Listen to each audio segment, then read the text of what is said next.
तुम्हाला केवढे पैसे हवेत रिटायर होण्यासाठी? अचीव फायनान्शियल इंडिपेंडन्स आणि लवकरात लवकर रिटायर व्हा. यार तसं तर रिटायरमेंटसाठी किती पैसे हवेत ह्यावर खूप सारे ऑनलाईन टूल्स अवेलेबल आहेत. सो ह्या व्हिडिओला बघण्याची गरज काय आहे? ऑनेस्टली मी सगळे टूल्स चेक केलेत पर्सनली आणि मला एकही टूल असा ॲक्युरेट एकदम वाटला नाही आहे. ऑलमोस्ट सगळ्या कॅल्क्युलेटर्समध्ये एक वेगळी अझम्पशन्स होते जे रियालिटी बरोबर मॅच नाही करत होते.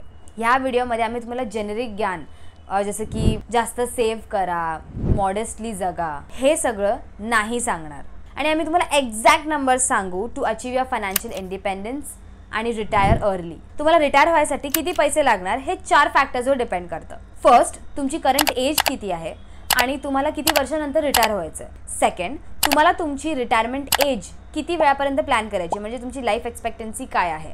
थर्ड, तुमची मंथली इन्कम केवढी आहे आणि मंथली एक्सपेन्सेस केवढे आहेत. आणि फोर्थ, एक्सटर्नल फॅक्टर आहे जे तुम्ही कंट्रोल नाही करू शकत, म्हणजे फ्युचरमध्ये महागाई किती वाढणार आहे, इन शॉर्ट इन्फ्लेशन, हे तुम्हाला कसं कळणार, राईट. सो ह्या सगळ्या प्रश्नांचे जर उत्तर तुमच्याकडे आहेत तर तुम्हाला एक फेअर आयडिया असेल की तुम्हाला केवढा कॉर्पस हवा आहे रिटायरमेंटसाठी.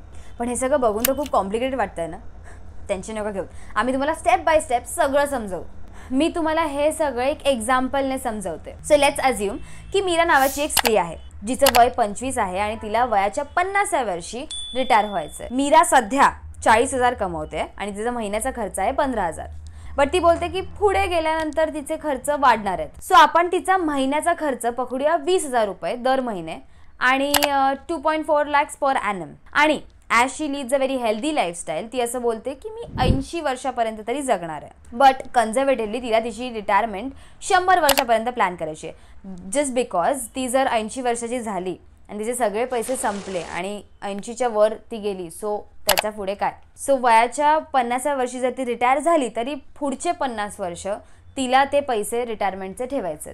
सो तिला हे अचीव करण्यासाठी किती पैसे कमवावे लागणार. सो बघायसाठी तिचा खर्च आहे 2.4 lakhs पर ॲनम. सो जर आपण ह्या अकाउंटमध्ये 6% इन्फ्लेशन टाकलं, सो हा number will go up to 10.30 lakhs per annum by the time she is 50. So जर आपण तिच्या 50व्या वर्षापासून स्टार्ट केलं तर तिचा खर्च होतो 10.3 लाख. आता प्रश्न असा येतो की मीराला तिच्या 50व्या वर्षी टोटल किती पैसे हवे आहेत. ह्याला कॅल्क्युलेट करण्यासाठी एक खूप सिम्पल रूल आहे, त्याला आपण म्हणतो 4% रूल. जर तुम्ही तुमच्या इन्व्हेस्टमेंटचे 4% विथड्रॉ करता तुमचे पैसे कधीच संपणार नाही. बट मी हा रूल यूज नाही करणार आहे बिकॉज या रूलमध्ये 2 डिसएडव्हान्टेजेस आहेत. हा फॉर्म्युला असं अज्युम करतो की तुमच्या पोर्टफोलिओमधून तुम्ही 9 ते 10% दरवर्षी कमवू शकता, जे खरं पण असू शकतं आणि नाही पण.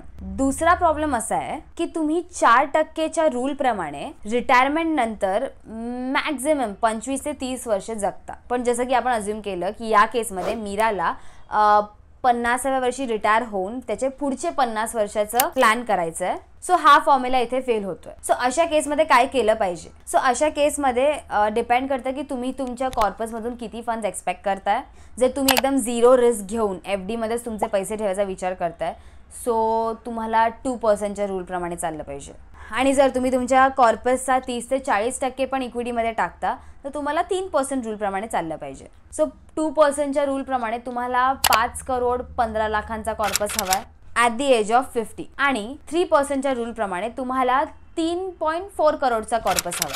बट ह्या फिगर्समध्ये आम्ही वन ऑफ एक्सपेन्सेस जसे की नवीन घर घेणं, मेडिकल एमर्जन्सीज किंवा अदर एक्सपेन्सेस जसे की मुलांचे एज्युकेशन फीज, ट्रिप एक्सपेन्सेस, हे सगळे इन्क्लूड नाही केलं आहे कारण हे सगळे खर्च सगळ्यांसाठी वेगवेगळे असतात, राईट. सो जर मीरा हे सगळं इन्क्लूड करते सो तिला मिनिमम कॉर्पस हवा आहे 4 करोडपासून ते 7 करोडपर्यंत at the age of 50 depending on a risk appetite. चला तर मग ही अमाऊंट ती झाली की जी तिला वयाच्या 50व्या वर्षी हवी आहे. बट सर्वात मोठा प्रश्न असा येतो की ती वयाच्या 50व्या वर्षापर्यंत जो कॉर्पस फंड एक्सपेक्ट करते आहे त्याच्यासाठी ती इन्व्हेस्टमेंट कसं प्लॅन करणार. म्हणजे तिच्याकडे सध्या तरी 0 सेव्हिंग्ज आहेत. As she is not a huge risk taker, आपण असं गृहीत धरू शकतो की ती 50 ते 60% आपले इक्विटीमध्ये जास्त टाकू नाही शकत. सो आपण असं गृहीत धरूया की ती 60% इक्विटीमध्ये, 25% डेटमध्ये, 10% गोल्ड किंवा रिअल इस्टेटमध्ये आणि 5% अल्टरनेटिव्ह इन्व्हेस्टमेंट्स म्हणजेच P2P अशामध्ये ॲलोकेट करते. So she can expect returns as per this table. आता तुम्ही पाहू शकता की it would be fair to assume tax adjusted returns of 9.3% on her overall portfolio. पण ह्याला पण आपण कन्झर्वेटिव्हली 9%च अज्युम करूया. सो तिला ह्या प्रकारे इन्व्हेस्टमेंट प्लॅन करावी लागेल 9% ॲन्युअल रिटर्नसाठी, जेणेकरून she can be able to grow her corpus. पुढच्या 25 वर्षात ती 6 ते 7 करोड रुपये जमवू शकते. सो आता आपण पाहूया की ती हे अचीव कसं करणार. सो मी इथे 5 वर्षाचा गोल सेट केलाय 25 वर्षासाठी, आणि ॲज डिस्कस मी 9%चे रिटर्न्स पण अज्युम केलेत. सो ह्याच्याप्रमाणे मीराला SIP करावी लागणार 49,193 रुपीजची फॉर 25 इयर्स. आणि आपल्याला सगळ्यांना माहिती आहे की मीराची सॅलरी तेवढी नाही आहे. अशा केसेसमध्ये मीराकडे 2 ऑप्शन्स आहेत. आयदर की ती जास्तीत जास्त रिस्क घेईल किंवा ती तिचं SIP इन्व्हेस्टमेंट दरवर्षी वाढवेल. चल आपण असं गृहीत धरूया की तिने तिची SIP 10%ने वाढवली दरवर्षी. असं केल्याने तिची मंथली इन्कम झाली 25,040 रुपये, which is steel achievable. But still हे खूप कट टू कट आहे. म्हणजे तिचे मंथलीचे खर्च आहेत 15,000 रुपये.